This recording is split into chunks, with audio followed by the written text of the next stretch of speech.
All right, guys.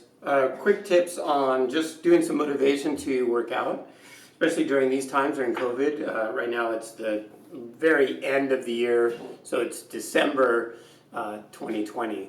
And I know that historically this has always been probably the roughest time to motivate to exercise. So I want to give just a couple quick tips on how to motivate to exercise and how to kind of almost trick your body into wanting to exercise. And one of them is, probably the number one thing is to, if you're thinking about how long of an exercise you're going to do, which a lot of people think like, I don't want to walk all the way to the top of the mountain. Tell yourself that you're just going to do 2 blocks and just get your body moving. So when you get to the end of those 2 blocks, you just do another 2 blocks and then another 2 blocks and you reset. So it's just the consciousness of being able to reset your mind after small chunks of time. So you're breaking it down, and many of you remember when I teach in class, I talk about chunkalizing a sequence. And I know chunkalizing is technically not a word, but what it basically means is if you're doing an exercise, let's say that's 2 minutes, with abs can be pretty tough, but if you just do counts of 4 or do counts of 8 and then reset at the top of 8, you're doing those little pieces of time, which then allows you to focus on just these little chunks of space and time that allow you to then train through a sequence. So that would be probably the number one way to motivate. Another one are some of the more obvious ones, like setting yourself just some very simple goals. Maybe wanting to lose a couple inches on your waistline to fit in a pair of jeans. Like for me, for probably the first time in my life, because I'm now over getting up in the years. I'm over 50, so I'm finding that some of my jeans aren't fitting. So I'm like, okay, you know what? Time to motivate and get these. At least get it to where I can put these back on.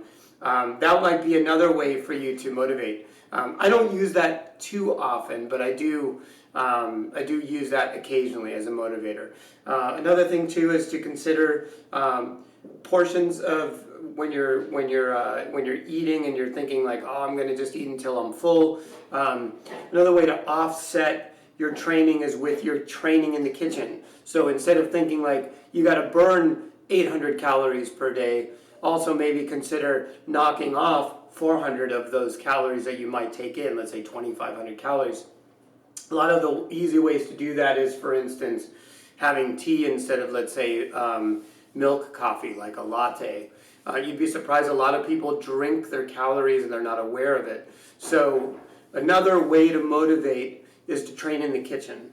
And I know that that's easier said than done, especially around the holiday season, but that's why I'm saying it, is because it's tough. And, adversity is going to be one of your foundations for success in these situations. The harder it is, the easier it's going to get for you to accomplish what your goals might be.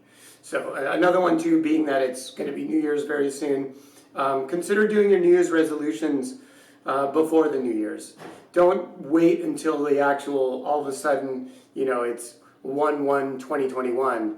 Do that now, because there's really, like, if you live your life in such a way that you don't, by the time the New Year comes, you don't have a resolution, that's even better, because that means you've already been training, you've already been consistent with action.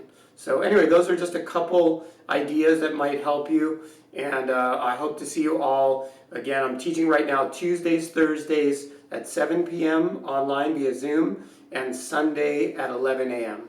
All right, see you then.